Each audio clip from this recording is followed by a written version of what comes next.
Okay, so let's unpack this incredible story.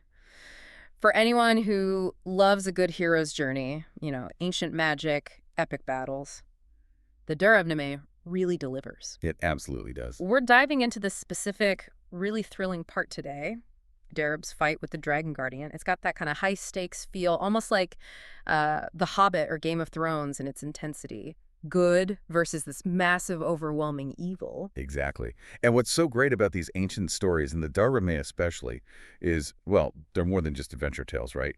Our goal here is to really dig in and pull out the key insights from the source for you. Hmm. Because, yeah, it's fantastical, set in this sort of semi-mythical ancient Persia, but the lessons inside about courage, about love, about beating the darkness, they still hit home today. Really timeless stuff. So let's set the scene. Who is our hero, Darab? Right, so Darab, he's a young Persian prince.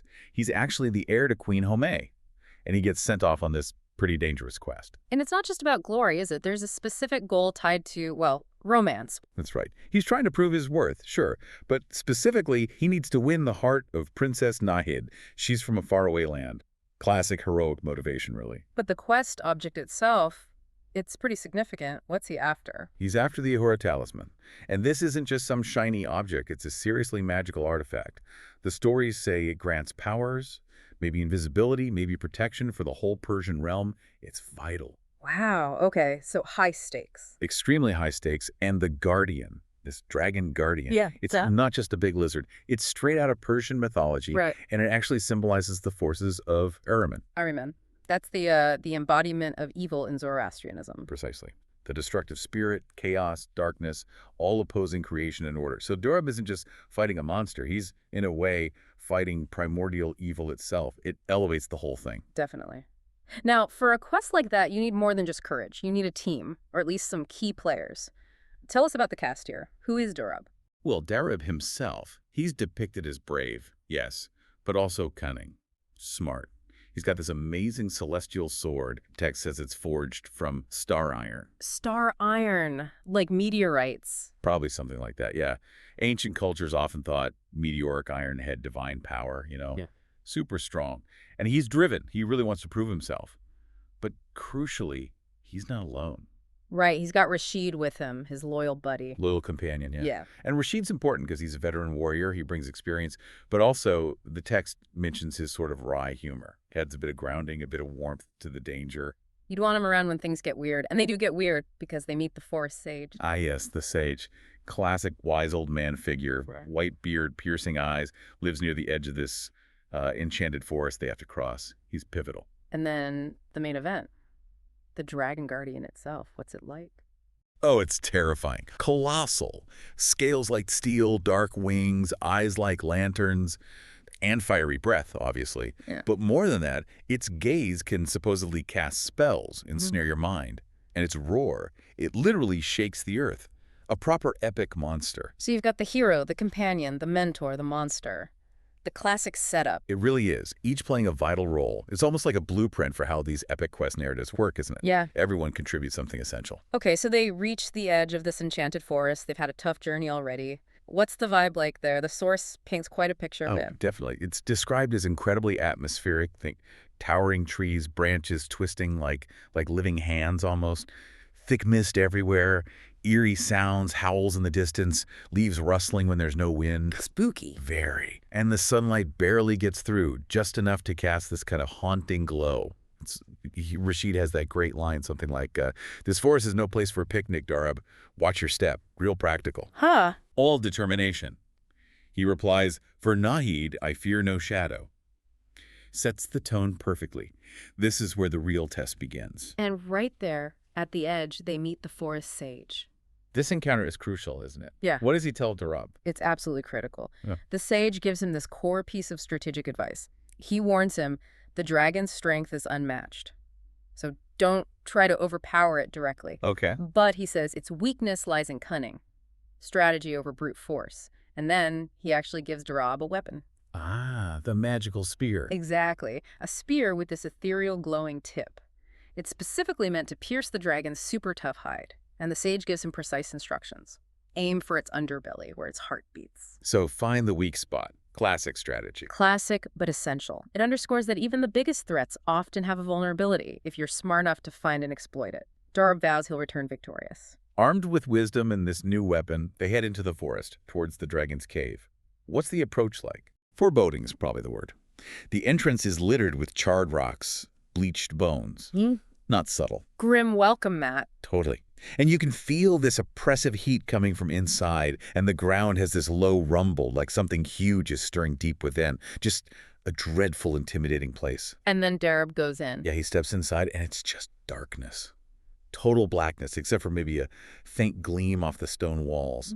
And then the ground trembles. Here it comes. Two glowing red eyes snap open in the shadows. The dragon guardian emerges.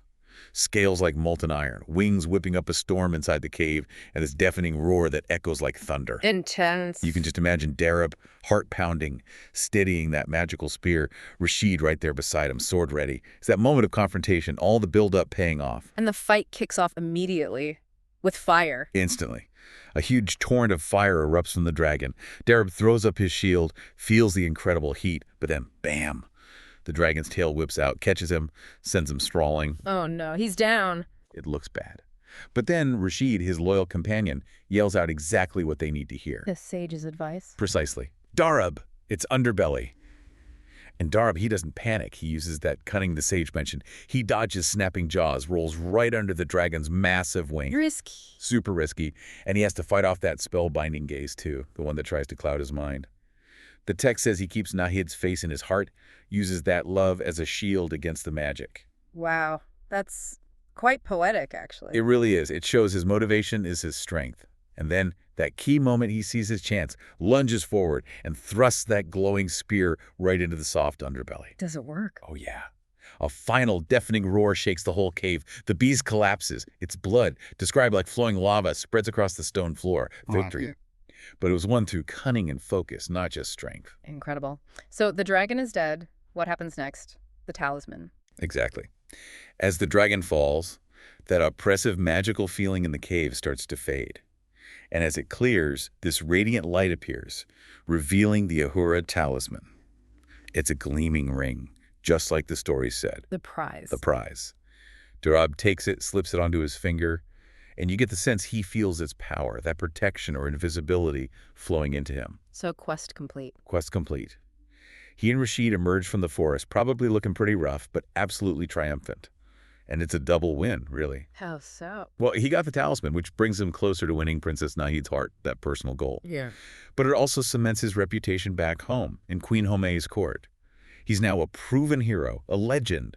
It's personal and public validation. That makes sense. It often works that way in these epics, doesn't it? The inner journey and the outer accomplishment reflecting each other. Absolutely. So bringing this all together, what are the big takeaways for us listening now? Darab's story, it seems to really emphasize, well, not just bravery, but smart bravery. Cunning courage, maybe? I like that, cunning courage. Yes. And how things like the talisman, these external rewards, often symbolize a deeper internal change or proving of oneself. It really highlights how important preparation, getting good advice, like from the sage, and having a clear purpose, something personal driving you, like Nahid for Darab. Yeah. How those things are just as vital as strength when you're facing, your own dragons. Yeah, it's not just about having the magic spear, it's knowing where and when to strike. Exactly. Which leads to maybe a final thought, something for you to ponder. Darab's tale kind of suggests that the real power wasn't maybe in the ring itself, but in the resolve and the cunning he developed to get it. That underbelly of the dragon. Maybe it wasn't just physical. Maybe it represented a strategic weakness, a psychological vulnerability that only Darab's cleverness, sharpened by his quest, could exploit. So the question for you is, how do you identify the underbelly, the key vulnerability to the challenges you face? And what magical spear, what skill or insight or connection can you use to overcome them? Something to think about.